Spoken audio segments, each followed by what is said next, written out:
জানবো ঈদের যে এই 3 দিন আমরা কি করব। ঈদ পরবর্তী 3 দিন, এই 3 দিন আমরা কি করব এই বিষয়ে আমরা এখন জানব। ঈদুল আজহার আনন্দ কেবল একদিনের মধ্যেই সীমাবদ্ধ নয়, এটা মনে রাখবেন। ঈদের দিন শুধু ঈদের আনন্দ, বিষয়টা কিন্তু এরকম নয়। ঈদুল আজহার আনন্দ একদিনের জন্য নয়, বরং এটা ঈদের পরবর্তী আরও 3 দিন ঈদের আনন্দ এবং অত্যন্ত ফজিলতপূর্ণ দিন ও মর্যাদার দিন বলে হাদিসে এসেছে। বলেন সুবহানাল্লাহ।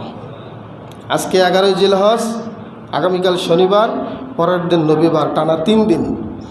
এই 3 দিনকে বলা হয় হাদিসের ভাষায় আইয়ামুত তাশরিক। আইয়ামুত তাশরিক অর্থাৎ এই 3 দিন আল্লাহর জিকির পাঠ করা, আল্লাহর তাকবীর পাঠ করা এবং কুরবানি করাও যায় এই 3 দিন, এবং শুকরিয়া আদায় করাও যায় এই 3 দিন। বেশি বেশি করে আল্লাহর শুকরিয়া আদায় করা। যারা গতকাল কুরবানি করতে পারেন নাই তারা আজকেও করতে পারবেন, যারা আজকে পারবেন না কালকেও কুরবানি করতে পারবেন, যারা কালকে পারবেন না তারা রবিবারের দিন সূর্যাস্তর আগ পর্যন্ত কুরবানি করতে পারবেন। বলেন সুবহানাল্লাহ। এই বিষয়টা আমাদের জানার দরকার যে ঈদুল আজহা এখনও কি হয় নাই, শেষ হয় নাই। তো অনেকেই মনে করেন যে ঈদের দিন পার হলেই সব শেষ, ঈদের আনন্দই শেষ, ঈদই শেষ না। অথচ রাসূল সাল্লাল্লাহু আলাইহি ওয়াসাল্লাম আমাদেরকে শিখিয়েছেন যে ঈদের পরের এই দিনগুলিতে রয়েছে বিশেষ ইবাদত এবং আল্লাহর বিশেষ জিকির এবং অসংখ্য ফজিলত। বলেন সুবহানাল্লাহ। এই আইয়ামুত তাশরিক কি? আইয়ামুত তাশরিক মানে হলো ঈদুল আজহার পরবর্তী 3 দিন, 11, 12 এবং 13। এই 3 দিনকে বলা হয় আইয়ামুত তাশরিক। এই দিনেরগুলোর ব্যাপারে আল্লাহ রাব্বুল আলামিন সূরা আল বাকারার 203 নম্বর আয়াতে একটা কথা ঘোষণা করেছেন, সেটা হলো ওয়াযকুরুল্লাহা ফি আইয়ামিম মা'দুদাত। হে আমার বান্দারা, তোমরা নির্দিষ্ট কয়েকটি দিনে তোমরা আল্লাহকে জিকির করো, আল্লাহকে স্মরণ করো, আল্লাহর জিকির পাঠ করো। এখানে মুফাসসিরিনে কেরাম বলেছেন, সবাই একমত, আইয়ামুম মা'দুদাত মানেই হলো আইয়ামুত তাশরিক, ঈদুল আজহার পরবর্তী 3 দিন। তার মানে আল্লাহর আদেশ যে তোমরা আইয়ামুত তাশরিকের দিনে, ঈদুল আজহার পরবর্তী 3 দিনে তোমরা গোশত খেয়ে আল্লাহকে ভুলে যেও না, আরও বেশি বেশি করে আল্লাহর জিকির করো। সুবহানাল্লাহ। এই দিনগুলোতে যে ইবাদতগুলো আছে তন্মধ্যে প্রথম ইবাদত হলো বেশি বেশি আল্লাহর তাকবীর পাঠ করা, বেশি বেশি আল্লাহর জিকির করা।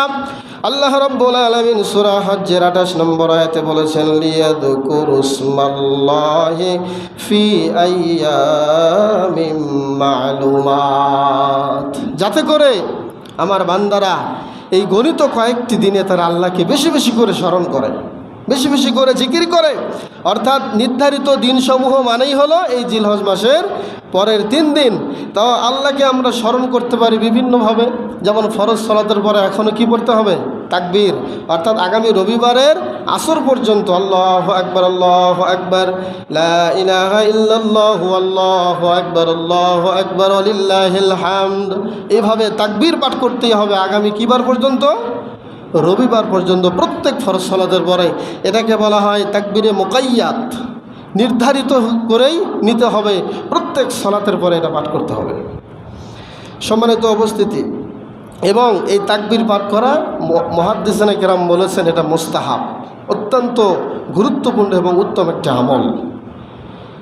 অথচ আল্লাহর নাম নিয়ে, আল্লাহর জিকির নিয়ে এখন টিটকেরি চলে। সেদিন দেখলাম একটা ভিডিও, বলছে রাগ করলা বলো বিসমিল্লাহ। এটা দেখেন না আপনারা? কয় রাগ করলা বলো আলহামদুলিল্লাহ, রাগ করলা বলো সুবহানাল্লাহ। কত বড় বেয়াদব!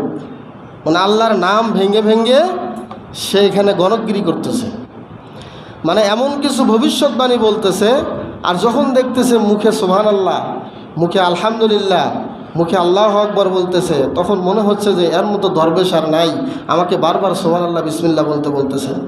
মানুষকে ধোঁকা দেওয়ার উত্তম একটা পথ হচ্ছে এই ধর্ম।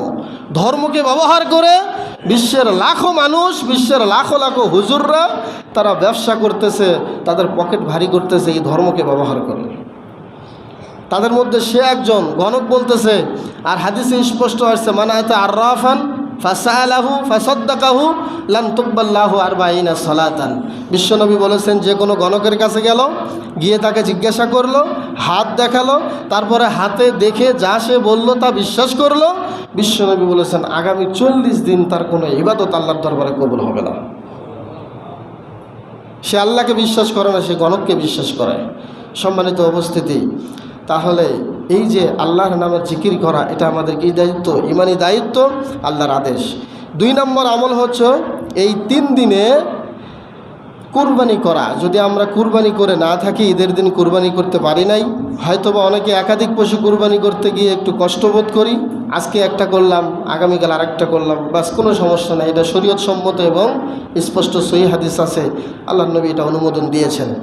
এবং কুরবানি যারা করতে পারেন না ঈদের দিন, তারা এই দিনে কুরবানি করবেন, হয়তোবা 12 তারিখে করবেন, নতুবা 13 তারিখে করবেন।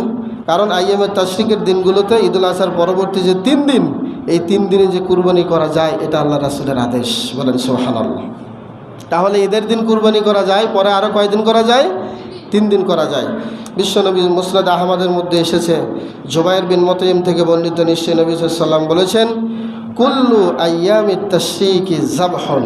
বিশ্বনবী বলেছেন, আইয়ামে তাশরিকের প্রতিটা দিন হচ্ছে পশু জবাই করার দিন। তাহলে এতদিন আমরা জানতাম, হয়তোবা অনেকে জানি অনেকে জানি না, যে কুরবানির দিনই শুধু পশু জবাই করা যায়, আর অন্য দিন পশু জবাই করা যায় না। বিষয়টা কি এরকম? তাহলে আমরা আজকে জানলাম ঈদের পরে আরও কয়দিন করা যায়? 3 দিন। এখন কথা হলো, আপনার একটা সন্তান জন্ম নিয়েছে ঈদুল আজহা চাঁদ উদিত হওয়ার পরের দিন, তাহলে কুরবানি করার আগে আপনি কি আকিকা দিতে পারবেন না যদি আপনার ক্ষমতা থাকে? অনেকে বলে যে না, কোনো কিছু জবাই করা তো নিষেধ, ঈদের সালাত আদায় করা পর্যন্ত না। এটা আকিকার বিধান আলাদা। আকিকা আকিকার গতিতে চলবে, আর কুরবানি কুরবানির পদ্ধতিতে চলবে। আকিকা 7 দিন যেদিন হবে সেই দিনই আপনি আকিকা দিবেন। সেটা কুরবানির দিনেও হতে পারে, কুরবানির 1 দিন পরেও হতে পারে, কুরবানির 2 দিন আগেও হতে পারে। আকিকার সাথে কুরবানির কোনো রিলেটেড নাই, কোনো সম্পৃক্ততা নাই। বলেন সুবহানাল্লাহ। এটা একটা বিধান, এটা আর একটা বিধান। তো আমি যেটা বলছিলাম সেটা হলো, এই তাশরিকের প্রতিটি দিনই কুরবানির দিন, অর্থাৎ 11, 12 এবং 13ই জিলহজ কুরবানির দিন। 13ই জিলহজ পর্যন্ত আমরা কুরবানি করতে পারবো। এটা আমাদের দ্বিতীয় আমল। 3 নম্বর আমল হলো কুরবানির পরবর্তী, সেটা হলো কুরবানির গোশত নিজেরা খাবো। এই 3 দিন পর্যন্ত অন্যকে খাওয়াবো। শুধু কুরবানির দিন নিজে খাইলেন, নিজে একটু ব্যস্ত থাকলেন, হয়তোবা 2-1 জনকে দাওয়াতও করলেন, সবাইকে দাওয়াত করতে পারলেন না, অথবা খাওয়াইতে পারলেন না আপনার সাধ্য অনুযায়ী, আপনার সুযোগ আছে আরও 3 দিন। আপনি গোশত নিজে খাবেন, অন্যকে খাওয়াবেন। এবং কুরবানির অন্যতম সৌন্দর্য হলো নিজের আনন্দ অন্যের মাঝে ছড়িয়ে দেওয়া। আপনি যে আনন্দ হয়েছেন, যে আনন্দিত হয়েছেন, এই আনন্দটা আরেকজনের মাঝে বিলিয়ে দেওয়া। মহান আল্লাহ রাব্বুল আলামিন সূরা হজ্জের 28 নম্বর আয়াতে বলেছেন, ফাকুলু মিনহা ওয়া আত'ইমুল বাঈসাল ফাকির। হে আমার বান্দারা, কুরবানির পশু যখন জবে হয়ে গেল, তখন তোমরা নিজেরা খাও এবং যারা অভাব দরিদ্র আত্মীয় স্বজন আছে তাদেরকেও খাও। এবং সূরা হজ্জের 36 নম্বর আয়াতে আল্লাহ পাক আরও বলেছেন, ফাকুলু মিনহা ওয়া আত'ইমুল কানিয়া ওয়াল মু'তার। তোমরা খাও এবং যারা অল্পেই তুষ্ট হয়, হয়তো দরিদ্র যারা আছে, লজ্জায় চায় না, তাদেরকেও তোমরা দিয়ে তাদের সাথে তোমরা কি করো? যেই সুসম্পর্ক, ঈদের আনন্দ, এটা ভাগাভাগি করো। এবং এই দিনগুলোতে আত্মীয় স্বজন, বন্ধুবান্ধব যারা আছে, প্রতিবেশী যারা আছে, গরিব দুঃখী যারা আছে, তাদের মাঝে গোশত বন্টন করাও একটা উত্তম আমল। বলেন সুবহানাল্লাহ। এটা গেল 3 নম্বর আমল। ঈদ পরবর্তী 4 নম্বর একটা আমল হলো আত্মীয়তার সম্পর্ক বজায় রাখা। যারা আত্মীয় আছেন, এটা ঈদের প্রকৃত এবং আসল সৌন্দর্য, আসল একটা রূপ, যে আত্মীয় স্বজনের সাথে সম্পর্ক বাড়ানো। সহিহ বুখারীর 5986 নম্বর হাদিস, বিশ্বনবী বলেছেন, মান কানা ইউমিনু বিল্লাহি ওয়াল ইয়াউমিল আখির ফালইয়াসিল রাহিমা। যে ব্যক্তি ইমানদার, আল্লাহ এবং পরকালকে যে বিশ্বাস করে, সে যেন আত্মীয়তা, রক্তিক্ত সম্পর্ক ঠিক রাখে। আপনি নামাজ পড়তেছেন, আপনি বড় আল্লাহওয়ালা, আপনি হালাল রুজি খান, কিন্তু আত্মীয়র সাথে সম্পর্ক নাই। বোনকে আপনি চেনেন না, ভাইকে আপনি চেনেন না, বোনকে দাওয়াত দেন না, বোনের বাড়িতে জানো না, ভাগিনা ভাগিনীদের খোঁজও নেন না, ভাতিজা ভাতিজিদের খোঁজ নেন না, ভাইয়ের সাথে কথা বলেন না, আপনার সালাতের 1 পয়সা দাম আল্লাহ দেবেন না। দরকার নেই এরকম মুসল্লির, দরকার নেই এরকম নামাজির, দরকার নেই এরকম ইবাদত বন্দেগী কর্নাওয়ালার। আল্লাহ চান যে সবার সাথে আত্মীয়তার বন্ধন অটুট রেখে, আত্মীয়তাকে অটুট রেখে তুমি আমার কাছে সাজদায় লুটিয়ে পড়ো, তখন তোমার সাজদা উপকার দেবে। সম্মানিত উপস্থিতি, অন্য হাদিসে আসছে, বিশ্বনবী আরও বলেছেন, এটাও সহিহ বুখারীর বর্ণনা, যে ব্যক্তি ভালোবাসে তার রিজিকে প্রশস্ততা আসুক, রিজিক ভালো মতো খাক এবং তার হায়াতে তার জীবনটা আরও বৃদ্ধি করা হোক। 70 বছর হায়াত দিয়েছিলেন আল্লাহ, কিন্তু কেউ যদি চায় যে তার হায়াতটা 80 বছর হোক, এটা যদি চায়, বিশ্বনবী বললেন ফাল ইয়াসিল রহিমা, তারা যেন রক্তিক্ত আত্মীয় সম্পর্ক ঠিক রাখে। সুবহানাল্লাহ বললেন না? কিন্তু আজকে আমরা ফুফু বলেন, বোন বলেন, ভাতিজি বলেন, তাদের সাথে সম্পর্ক ছিন্ন করি কিসের ভয়ে? ওই যে বছরে খাওয়ান লাগে, দাওয়াত দেওয়ান লাগে। অথচ আল্লাহর নবী বললেন তোমার রিজিক বাড়বে ওদেরকে খাওয়াইলে। বলেন না সুবহানাল্লাহ? তোমার রিজিক কমবে না, বরঞ্চ ওদের মাধ্যমে আমি আল্লাহ তোমার রিজিকের আরও প্রশস্তিতে এনে দেব। সুবহানাল্লাহ। তাহলে এটা ছিল 4 নম্বর একটা আমল।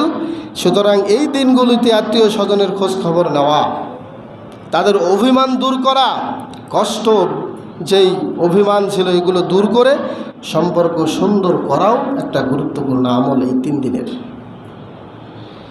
5 নম্বর একটা আমল হলো এই দিনগুলিতে, যেমন আজকে জুমার দিন, আগামীকাল শনিবার, রবিবার, এই 3 দিন কেউ কোনো সিয়াম রাখতে পারবে না।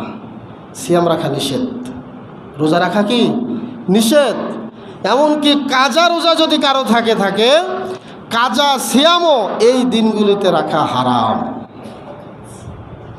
কেন? এটা আল্লাহর নবী বলেছেন, এটাও হাদিস স্পষ্ট এসেছে সহিহ মুসলিমের 1141 নম্বর হাদিস। বিশ্বনবী বলেন আইয়ামুত তাশরিক আইয়ামু আকলিন ওয়া শুরব। আইয়ামুত তাশরিক, ঈদুল আজহার পরবর্তী 3 দিন হলো খাওয়া এবং পান করার দিন। বলেন সুবহানাল্লাহ। এই 3 দিন কেউ সিয়াম রাখতে পারবেন না, এটা নিষেধ।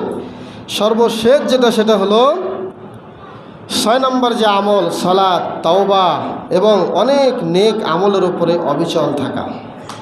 আল্লাহ রাব্বুল আলামিন সূরা হিজরের 9 নম্বর আয়াতে বলেন ওয়া'বুদ রাব্বাকা হাত্তা ইয়াতিয়াকাল ইয়াকিন। তোমার মৃত্যু আসা পর্যন্ত, মালাকুল মাউত তোমার মাথার নিকটে আসা পর্যন্ত তুমি ইবাদত করতেই থাকো, ইবাদত করতেই থাকো, ইবাদত করতেই থাকো। সুবহানাল্লাহ। কিন্তু দেখেন, আমরা ঈদের সালাত আদায় করলাম, হয়তোবা এখানে অনেকে আছি জোহরের নামাজ এখনও পড়ি নাই, আসরের নামাজটাও পড়ি নাই, মাগরিবের নামাজও পড়ি নাই, এশার নামাজও পড়ি নাই, আজকে ফজরের নামাজও পড়ি নাই, অথচ কালকে ঈদের নামাজ পড়ে গেছি। কথা কি ভুল বললাম? কথা ঠিক না বা ঠিক? মসজিদে দেখি নাই এই চেহারাগুলো, জোহর, আসর, মাগরিব, এশা, ফজর, আজকে জুমাতে পাইছি আবার। তাহলে এই দুঃখ, এই কষ্ট আমি কাদেরকে বলবো? আজকে মুসলিম জাতি এত নির্যাতিত হওয়ার এগুলোই কারণ। আমরা আমাদের ধর্মকে শ্রদ্ধা করতে জানি না, আমরা আমাদের ইবাদতকে মূল্যায়ন করতে জানি না। ইবাদত করতে হবে একমাত্র মৃত্যু আসা পর্যন্ত। আপনি ঈদের সালাত আদায় করলেন, তার মানে কি আপনার 4 ওয়াক্ত নামাজ মাপ? এমন কোনো হাদিস বা এমন কোনো মুফতি আপনাদেরকে ফতোয়া দিয়েছে যে বাবারে কষ্ট করে রোদের মধ্যে এসে নামাজটা পড়লি 2 রাকাত, আবার খুতবা শুনলি তো ইমাম সাহেব জোর করে শোনাইতে হয়? সময় নাই খুতবা শোনার, সময় নাই ইসলামের জন্য 20 মিনিট আধা ঘন্টা বের করার, জোর করে শোনাইলো, তুই এত কষ্ট করলি, তোর যা জহর, আসর, মাগরিব, এশা মাফ করে দিলাম, কালকে কষ্ট করে আবার জমাতে আসিস। এরকম কোনো আয়াত মনে হয় আপনাদের জানা আছে যে হুজুর আপনি জানেন না, আমরা ঠিকই জানি, আছে, মারেফাতের মধ্যে আছে, আমরা জানি। আল্লাহ মাফ করুক।